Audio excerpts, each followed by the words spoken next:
Assalamualaikum warahmatullahi wabarakatuh. Sekarang saya akan menjelaskan materi dinamika dan kesetimbangan benda tegar yang ada pada modul yang telah Ibu berikan kepada kalian. Kalian bisa buka modulnya. Di dalam modulnya ada daftar isinya seperti ini yang bisa kalian lihat. Ini untuk pendahuluan modul, kemudian STEM, petunjuk penggunaan modul. Sebelum kalian menggunakan modul, kalian harus membaca petunjuk penggunaan modul terlebih dahulu. Terus kompetensi inti dan kompetensi dasarnya, dinamika rotasi dan dinamika tegar. Untuk diagramnya bisa kalian lihat sendiri. Kemudian tujuan pembelajarannya yaitu untuk memahami dan menerapkan konsep torsi, momen inersia, dan momentum sudut pada benda tegar, dan menjelaskan hubungan momen sudut dengan momen gaya, mengaplikasikan hukum kekal momentum sudut pada gerak rotasi, menganalisis masalah gerak dinamika rotasi benda tegar untuk berbagai keadaan, menganalisis masalah keseimbangan benda tegar untuk berbagai keadaan, menerapkan konsep titik berat dalam kehidupan sehari-hari. Kemudian yang terakhir, untuk menerapkan dan melaksanakan percobaan sederhana tentang keseimbangan benda tegar dan titik berat. Sekarang kita masuk yang pertama, yaitu torsi atau momen gaya. Kalian pasti pernah memasang atau melepas baut menggunakan kunci Inggris. Tanpa kalian sadari, kalian sudah menerapkan konsep torsi. Apa itu torsi? Torsi atau momen gaya merupakan besaran yang menyebabkan sebuah benda tegar cenderung berotasi terhadap titik poros tertentu. Besaran torsi itu bergantung dengan gaya. Torsi itu ditambahkan dengan tau. Untuk secara sistematis, torsi ditulis yaitu tau sama dengan F kali R. Dengan tau itu momen gaya atau torsi, F itu gaya, dan R itu jarak.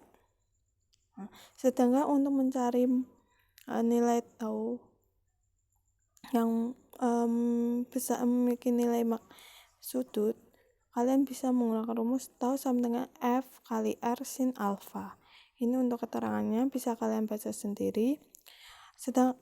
Kemudian untuk mencari nilai torsi total atau momen gaya total dengan rumus seperti ini yang kalian bisa bacain. Sigma tau sama tau 1 ditambah tau 2 ditambah tau 3 ditambah titik-titik ditambah tau n. N itu menyatakan banyaknya.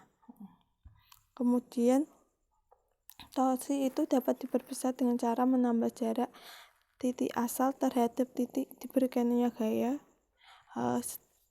Pada torsi hanya terjadi dua arah, yaitu searah dan berlawan arah jarum jam yang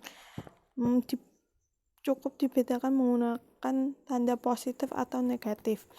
Penentuan arah positif untuk torsi menggunakan aturan kaidah tangan kanan yang bisa kalian baca bagaimana aturan putaran tangan kanan untuk torsi pada modul yang ada.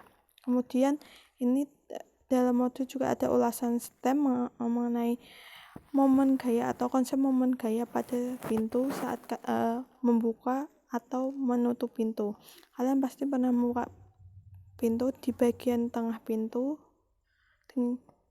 kemudian di bagian ujung dekat engsel, dan di bagian ujung yang jauh dengan engsel. Saat kalian membuka di titik-titik, yaitu di ujung, di tengah, sama di ujung yang dekat engsel, pasti kalian akan merasakan perbedaan di setiap posisinya. Kemudian ini ada contoh soalnya, aktivitas siswa. Kemudian selanjutnya itu momen inersia. Momen inersia itu penerapannya di flywheel atau roda gila. Apa itu momen inersia? Momen inersia merupakan ukuran kelembangan suatu benda untuk mempertahankan kecepatan sudut rotasinya. Nah, secara matematis dapat ditulis dengan I sama dengan M kali R kuadrat.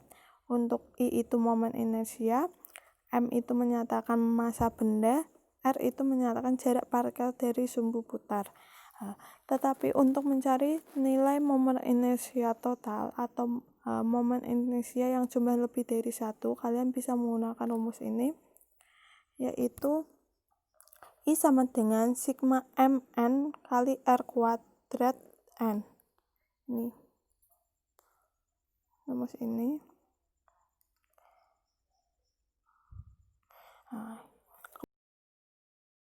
Benda tegak dengan massa terdistribusi kontinu, yaitu seperti gambar yang ditunjukkan B.2. Benda tegak dibayangkan terdiri atas sejumlah elemen kecil, yaitu dm. Seperti yang elemen dm-nya itu yang kotak itu, persegi panjang itu. Kalian bisa menggunakan rumus I sama dengan integral R kuadrat kali dm. Di sini juga ditampilkan momen inersia untuk berbagai bentuk benda tegar. Kemudian untuk menentukan momen inersia benda pejal teratur, kalian bisa menggunakan rumus yang ada. Kemudian ini gambarnya seperti B.4 momen inersia melalui titik pusat batang. Ketika kalian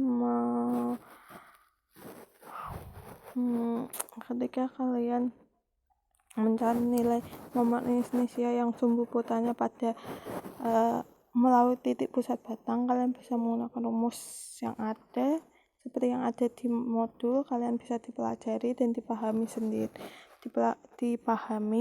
kemudian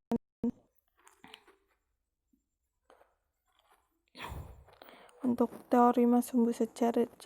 Teorema sumbu sejar itu menyatakan momen inersia benda tegar terhadap sumbu sejajar dengan sumbu yang melalui pusat massa benda tegar adalah senilai dengan momen inersia benda tegar terhadap sumbu yang melalui pusatnya massa ditambah dengan hasil kali antara massa benda dengan jarak kuadrat dari kedua sumbu yang sejajar itu.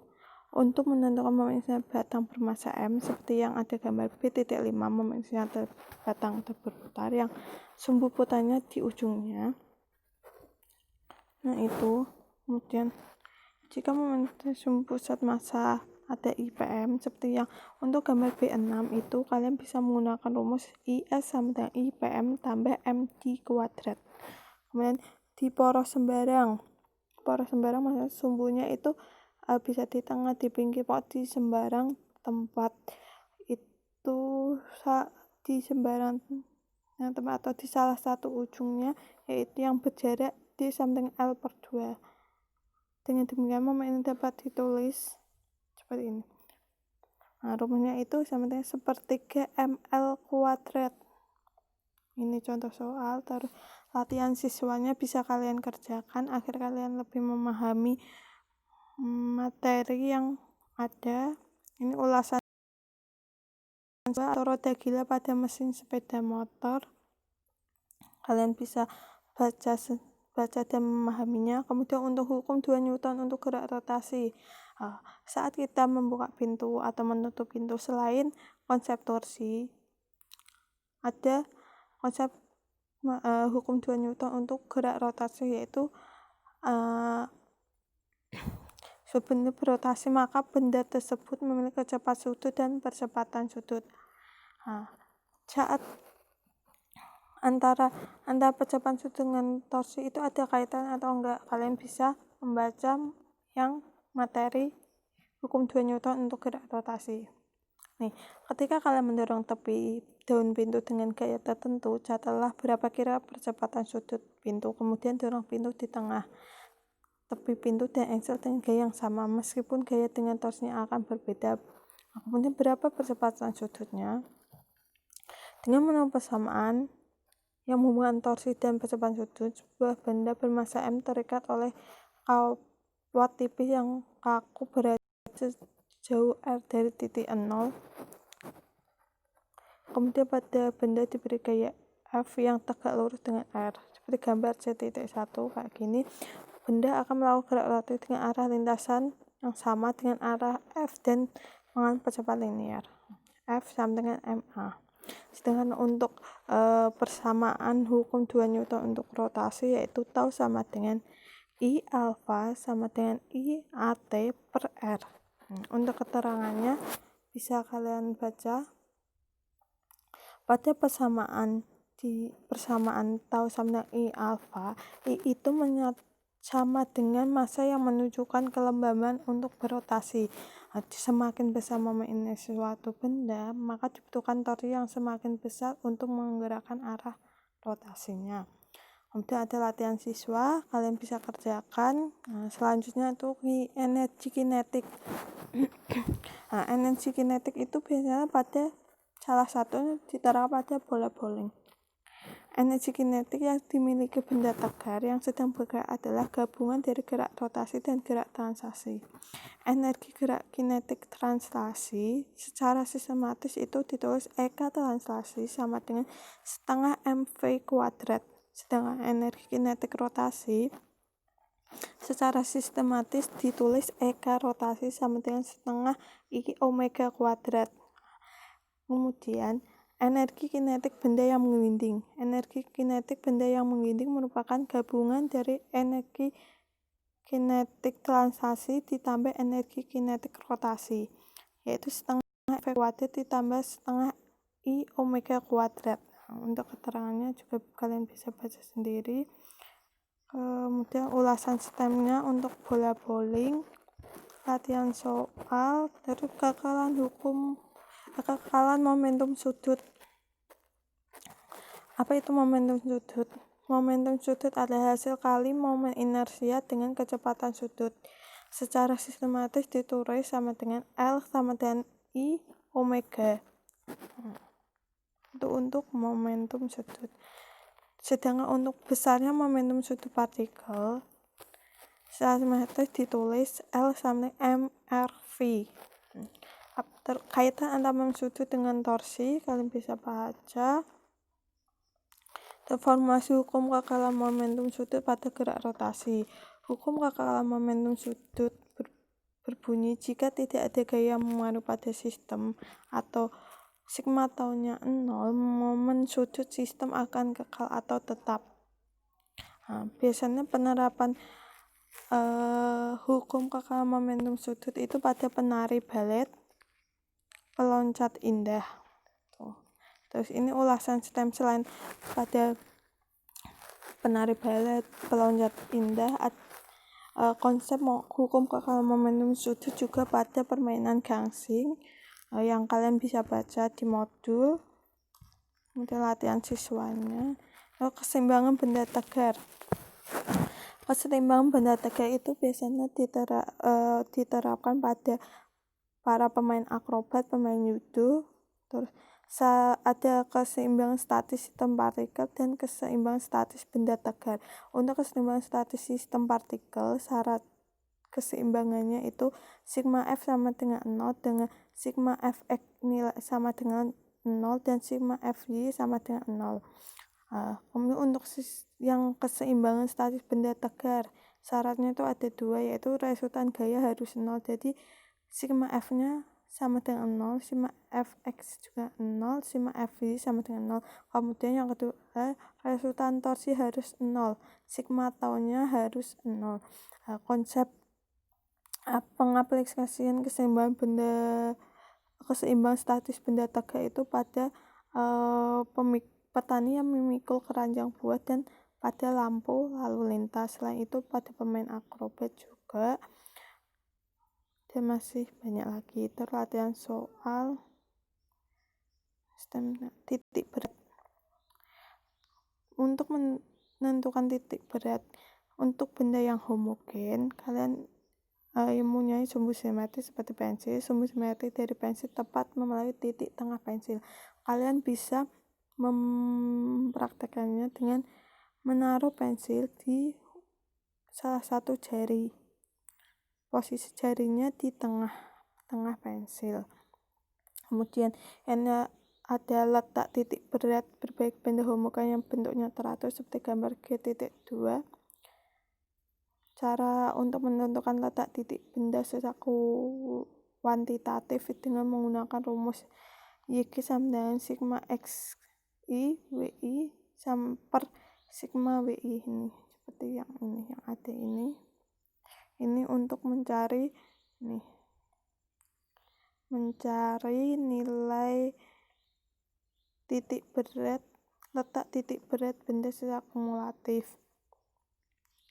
Kemudian ada latihan siswa, aktivitas siswa yang selanjutnya jenis-jenis keseimbangan.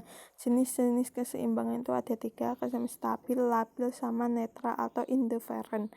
Keseimbangan stabil kita bahas dulu. Keseimbangan stabil keseimbangan yang dialami benda tegak jika sesaat setelah gangguan kecil dihilangkan, benda akan kembali ke kedudukan keseimbangan semula. Cirinya keseimbangan stabil yaitu jika diberi gangguan maka titik berat benda bergerak naik. Kemudian keseimbangan labil yaitu keseimbangan yang dialami benda tegak jika sesaat setelah gangguan kecil dihilangkan, benda tidak akan kembali ke kedudukan semula, bahkan gangguan tersebut semakin meningkat. Ciri keseimbangan labil adalah jika diberi gangguan maka titik berat benda bergerak turun. Yang selanjutnya keseimbangan netral different.